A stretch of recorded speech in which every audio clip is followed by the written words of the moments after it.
Ayakwe, Neknamalita, and this is my channel, The Midnight Librarian, and today I'll be talking about my most anticipated May releases. Wrong way. Let's scoot you back a little bit. I was really kind of debating on doing this video, mostly not because I haven't been enjoying these have been really fun. I've been really liking the fact that I've been more on top of it. However, May just isn't a big month. I have a small handful of books that I'm anticipating, and I don't know if it's because May is just a low pub month or what, or if I'm just not as into them, but we'll go ahead and get into them anyway. The first day that I have is May 7th. I have 4 of them for this date that are scheduled to come out, and the first is It's Not Hysteria, Everything You Need to Know About Your Reproductive Health by Karen Tang. This is a nonfiction health and science, which I do like going into every now and then, mostly because I feel like the sex ed classes that we do get aren't that informative. Granted, I get that, like, living in California, I have the privilege of being able to get better sex ed than most. However, I still think there's a lot of unknowns or a lot of stuff that I wouldn't know, if that makes sense. So I think reading stuff like this is always very important. So reproductive health care, from abortion to gender affirming care, is under siege.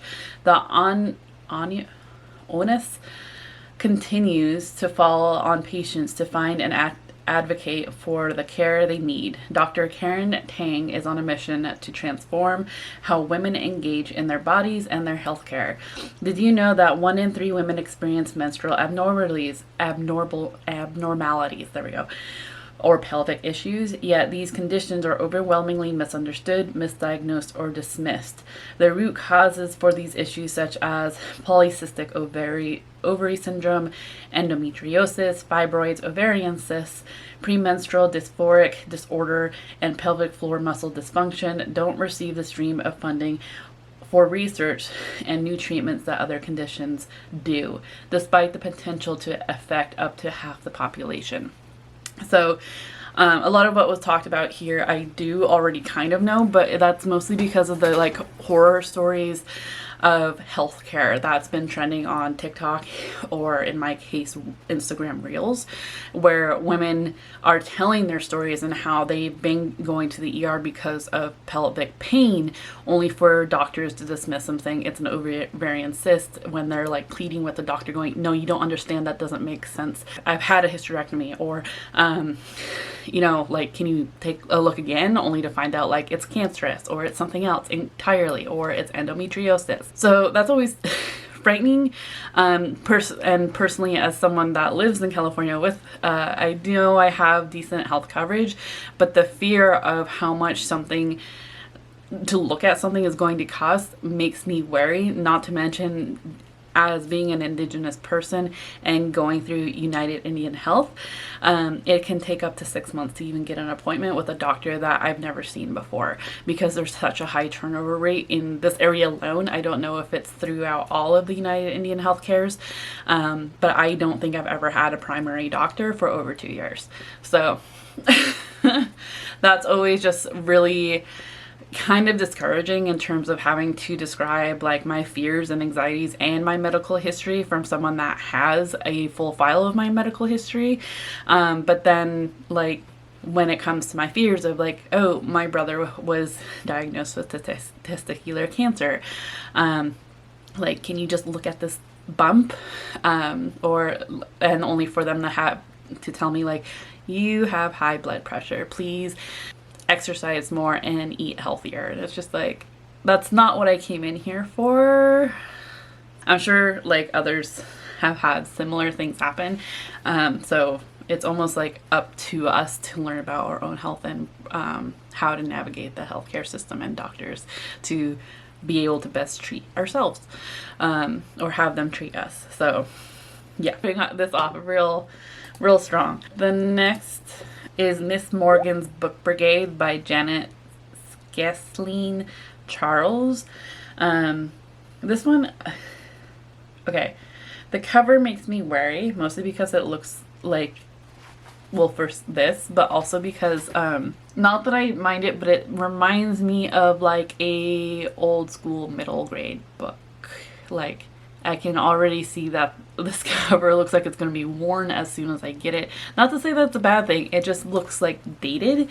But it is a historical fiction and a book about books. We have two timelines. It looks like 1918, a great war rages. Jesse Carson takes a leave of absence from the New York Public Library to go to work for the American Committee for Devastated France. Founded by millionaire Anne Morgan, this group of international women help rebuild devastated French communities just miles from the front. Upon arrival, Jessie strives to establish something that the French have never seen: children's libraries. She turns ambulances into bookmobiles and trains the first French female librarians. Then she disappears. 1987, when NYPL, so a New York Public Library librarian, and aspiring writer Wendy Peterson stumbles across a passing reference of Jessie Carson in the archive. She becomes consumed with learning her fate. In her obsessive research, she discovers that she and the elusive librarian have more in common than their work at New York's famed library. But she has no idea their paths will converge in surprising ways across time. So the book cover itself doesn't really interest me. Like I said, it looks a little dated, and maybe that's like for the purpose of it, but it's the World War I aspect that I'm really interested in. Next is The Deer and the Dragon. This is by Piper CJ. The deities you call aren't always the ones who answer. Marlowe needs to believe she's crazy. The alternative would mean embracing the gift or curse shared by her mother, and she can see angels and demons, including a dark and haunting entity who's been with Marlowe her entire life. At least she believes that's all he is, until a fae from the Nordic pantheon strolls in her life and informs her that she's been sharing a bed with the Prince of Hell. That's all I know. That's all I really want to know. The cover is intriguing. I can't say I'm the biggest fan of it, but I think it really piqued my interest. I think I came across this on bookshop.org, and they have some kind of like special edition that's I don't know if they specifically or if, like, the publisher has some kind of special edition for like pre-orders. I'm not entirely sure. So, but needless to say, I have this one pre-ordered. Which has me worried because I wish I would have looked further into it. Like, I think I like the idea of the title, The Deer and the Dragon, and just kind of pre-ordered it on a whim. Now reading further into it, it kind of feels like, that book, Daughter of Shadow and Bone. Is that what it's called? I can't remember. Next, the final one for May 7th is Love, Lies, and Cherry Pie by Jackie Lau. This is a contemporary romance. We are following Emily Hung, who is constantly hearing Mark Chan this, Mark Chan that. Writer and barista Emily Hung is tired of hearing about the great Mark Chan, the son of her parents' friends. You'd think he single-handedly stopped climate change and ended child poverty from the way her mother raves about him. But in reality, he's just a boring sweater vest wearing engineer, and when they're forced together at Emily's sister's wedding, it's obvious he thinks he's too good for her. But now that Emily is her family's last single daughter, her mother is fixated on getting her married, and she has her sights set on Mark.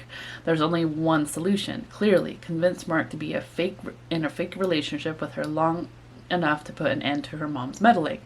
He reluctantly agrees. So it sounds like fake dating trope. I thought the cover was relatively cute. I like it a little better than other typical romance covers I'm finding. So we'll see how this works, but I'm cautiously optimistic. Next is May 14th, and this is one that I think is going to be on a lot of people's list, though I wonder how many people are taking it off because of Kayla from Books and Lala's early review of it, and that is The Honey Witch by Sydney J. Shields. This is a fantasy romance that involves a queer relationship. We're following 20-year-old Marigold Claude, who has always preferred the company of the spirits of the meadow to any of the suitors who've tried to woo her. So when her grandmother whisks her away to the family cottage on the tiny isle of Innisfree with an offer to train her as the next Honey Witch, she accepts immediately. But her newfound magic and independence come with a no one can fall in love with the Honey Witch. When Lottie Burke, a notoriously grumpy skeptic, doesn't believe in magic, shows up on her doorstep, Marigold can't resist the challenge to prove to her that magic is real. But soon Marigold begins to care for Lottie in ways she's never expected. And when darker magic awakens and threatens to destroy her home, she must fight much more than her new home, at the risk of losing her magic and her heart. So I wasn't the biggest fan of the cover, but I am, but I'm not. But yeah, Kayla from Books and Lala had an early review of this book, and it kind of disappointed her, and that kind of like put a damper on my feelings for the anticipated release. But I'm still cautiously optimistic, because I know that Kayla and my reading aesthetics don't necessarily align, so still have hope. Next we have May 21st, and we have the first one for that is The Last Murder at the End of the World by Stuart Turton. This is a mystery thriller. Solve the murder to save what's left of the world. Outside the island, there's nothing. The world is destroyed by a fog that swept the planet, killing anyone it touches. On the island, it is idyllic. 122 villagers and 3 scientists living in peaceful harmony. The villagers are content to fish, farm, and feast, to obey their nightly curfew, to do what they're told by the scientists. Until, to the horror of the islanders, one of their beloved scientists is found brutally stabbed to death, and then they learn that the murder has triggered a lowering of the security system around the island, the only thing that was keeping the fog at bay. If the murder isn't solved within 107 hours, the fog will smother the island and everyone on it. So I feel like this is another one that Kayla from Books and Lala read. I can't quite remember, but the premise of it is very interesting, and the cover was intriguing to me. So also for May 21st, I have You Seen This Girl by Nita Tyndall. This is a young adult mystery thriller with a very intriguing cover. Another girl has gone missing in Cardinal Creek. Sid knows their dad didn't do it this time. He currently is serving a life sentence for the 5 girls he murdered 10 years ago, girls whose bodies he dumped in the lake, the same lake where June Hargrove was just found. And while Sid's dad couldn't have done it, suspicion is now directed at Sid. The only person who doesn't suspect Sid is the new girl, Mavis.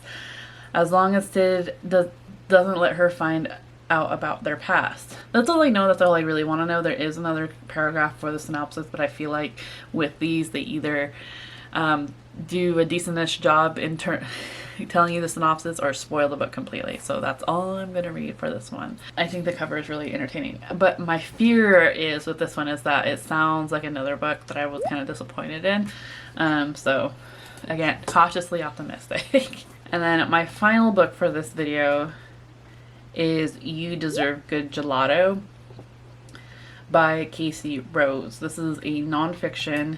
Casey Rose is a social media star offering a refreshing, honest take on navigating a new life abroad.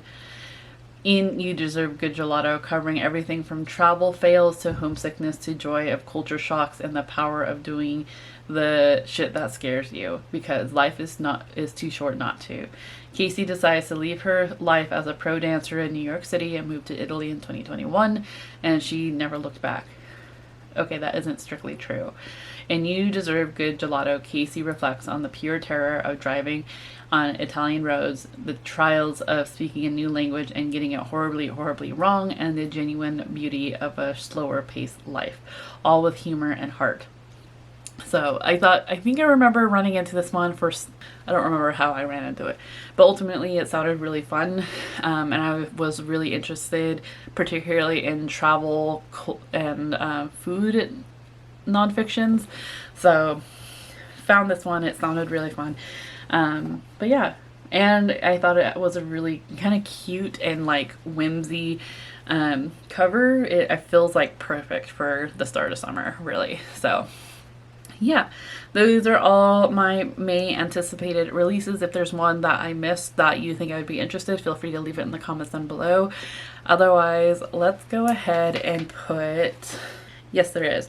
It looks like there's a couple. Let's go ahead and put your favorite ice cream emoji, because like, I don't mind spring, but I'm kind of ready for the summer vibes.